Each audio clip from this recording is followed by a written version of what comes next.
Huwag na huwag mong subukang magpautang kung ayaw mong lumubog ang iyong tindahan. Madalas yan ang maririnig mo sa mga tindero-tinderang kagaya ko na dalang-dala na magpautang dahil syempre isa sila sa mga tindero-tinderang natakasan ng mga customer nilang nangutang.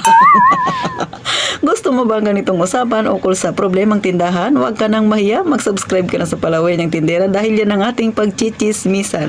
At syempre pakilike na rin ang aking video kung may natutunan ka. Kung dati ka namang tindera, i-like mo rin ito lalo na kung relate much ka sa aking ichichismis. Kaya, umpisa na natin ang masaya nating chismis. Isang magandang hapon mga kasari-sari. Ito na naman si Ate Tintin, ang inyong Palaway ng Tindera. May dala na naman akong problemang pangtindahan. Syempre, bigyan natin ng kaunting paliwanag yan mga kasari. So sa mga baguhan pa lang sa pagtitindahan, lagi nilang naririnig na ipinapayo ng mga datihan ng may tindahan, huwag kang magpapautang. Kung hindi maiiwasan, piliin ng maigi, salain ng maigi. Totoo naman. Sabi nga ng mga matatanda, sa bawat rules may exemption yan. At yan ang naranasan ko mga kasari. No? So, ma-share ko lang sa inyo. Nung bago pa lang ako sa pagtitindahan, talagang tinatak ko sa isipan ko, hindi ako magpapautang. Pero dumating sa point na naging pusong mamon din si Ate Tintin. Kasi nga, ikaw ba naman yung kausapin ka talaga ng puso sa puso, o diba? Talaga namang maaantig ang damdamin mo sa customer mo. Pero syempre, pagka nagpautang ka, maglagay ng limitasyon. Huwag mong ibibigay lahat para hindi ka rin kawawa pag ikaw ay iniwanan na siya ay may utang sa'yo tapos hindi ka binayaran. O mga kasari, totoo yan. Talaga namang nangyayari yan mga kasari. Sa akin nga nangyari yan mga kasari. Kahit anong ingat nating mga tindero-tindera, darating at darating talaga tayo sa punto na uutangan tayo pero hindi natin namalayan, tumakas na ang mga nangutang na yan. Madalas yan na nangyayari sa mga nagbo-board. Mga kasari. Hindi ko nila lahat ha. May mga nag-uupa rin naman na matino rin naman kausap. Pero, mga kasari, meron din naman talagang balasubas. Pero gaya na sabi ko, hindi lahat ng customer ay ganyan. So, kung makakita kayo ng customer na marunong mangutang pero marunong magbayad, abay, syempre, magandang samahan ng tindero-tindera na yan. Magandang samahan ng kanyang customer pagka ganyan yung bawat isa, di ba mga kasari? Kumbaga, marunong siyang mangutang, marunong siyang magbayad. Ikaw naman tindera, nagpapautang ka kasi lalaki ang iyong kita. Madadagdagan ng iyong ipon. So, both side happy. Di ba mga kasari? Pero darating talaga sa punto na talaga namang mangyayari sa isang tindera yung masakit na katotohanan na hindi siya mabayaran. Kahit ako, nangyari yan sa akin. Hindi ko masisisi yung mga tindero-tindera na mas naging mahigpit sila pagdating sa larangan at usaping utang. Kasi nga, mahirap nga naman, no? Maghapon ka niyang magbantay tapos hindi ka bayaran. Magmamakaawa sa'yo, makikiusap sa'yo na pautangin, tapos pagka panahon na ng bayaran, iiwas-iwas na. Di ba mga kasari, parang ikaw na yung may kasalanan sa kanya. Tapos yung customer mo na nangutang, siya na yung parang may-ari. Bakit? Siya na yung nagde-decide kung kailan siya magbayad.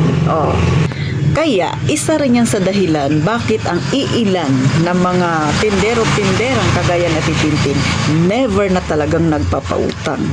Pero meron din naman na talagang kahit sabihin nila sa sarili na hindi na ako magpapautang, talagang nalulusutan pa rin sila. Kasi nga mga kasari, hindi naman tayo bato, hindi naman tayo metal para hindi makaramdam. Tao tayo, di ba, na may damdamin. Ako, nangyari rin yan sa akin, nautangan ako, tapos may maganda magbayad, meron ding hindi. Pero sa ngayon, sa tagal ko na sa pagtitindahan mga kasari, lagi kong inuulit, no, salain ninyong maigi yung pumapasok sa inyong buhay para mangutang. Grabing hugot ba? Kasi nga, ayaw natin na maranasan yung ma-stress ka. Kaya ka nga nagtindahan para maging masaya ka, o diba? Hindi tayo nagtindahan para ma-stress.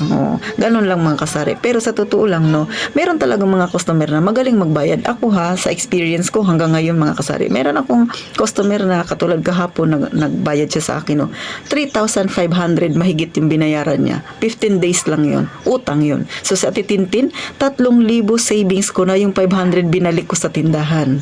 Ganun katindi. Sa 15 days, mayroon na kagad akong ipon. Yan yung sinasabing sa pilitang pag-iipon ng isang tindera. Kasi nga, yung inutang niya ay inipon ko na kaagad mga kasari. So malaking tulong sa akin. Alam niyo, hindi lahat ng nangungutang ang hatid sa atin ay sakit sa ulo, mga kasari. Minsan, yung nangungutang sa atin ay nakakatulong din para mas mapalago natin ang ating tindahan. At yan yung nangyari sa akin mga kasari. Kaya sa mga baguhan pa lang sa kanilang pagtitindahan, gaya ng sabi ko, piliin ninyo ng maigi yung mangungutang sa inyo. Tsaka maglagay talaga ng boundary para kung sakali mga kasari na mangutang siya sa inyo tapos hindi siya magbayad, at least hindi ganun kalaki ang magiging kalugihan ng tindahan mo. Kung makakarinig man kayo ng mga tindero-tindera nagsasabi na huwag magpapautang, huwag ninyo silang sisihin dahil personal na experience nila yan mga kasari. Kaya nga, mas naging mahigpit sila.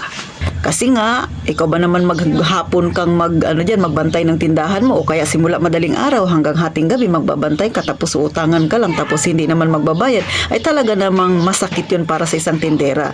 Pero kapag nakatagpo ka naman ng customer na marunong makipag-usap, marunong tumupad sa inyong usapan, ay mainam din naman yun mga kasari, kasi nakakatulong din yan para mas mapalaki pa natin at mapalago ang ating tindahan. Hanggang dito na lang si Ate Tintin mga kasari. Magkita tayo sa susunod na vlog na Tintin. Ang aking sinasabi, ang aking simpleng na i-share sa inyo mga kasari base sa aking experience. At syempre, para na rin paalala sa mga mag-uumpisa pa lang ng kanilang tindahan. Hindi sa lahat ng pagkakataon ang customer na yung tatanggihan ay hindi marunong magbayad. Meron diyang iba nangutang lang dahil kailangan nila, pero marunong din namang tumupad sa usapan. Maging matalino lang tayo sa pagpapautang sa kanila. Maglagay lagi ng boundary para ang tindahan mo hindi naman lugi pagka ikaw ay hindi nabayaran sa tamang panahon o oras na inyong pinag-usapan.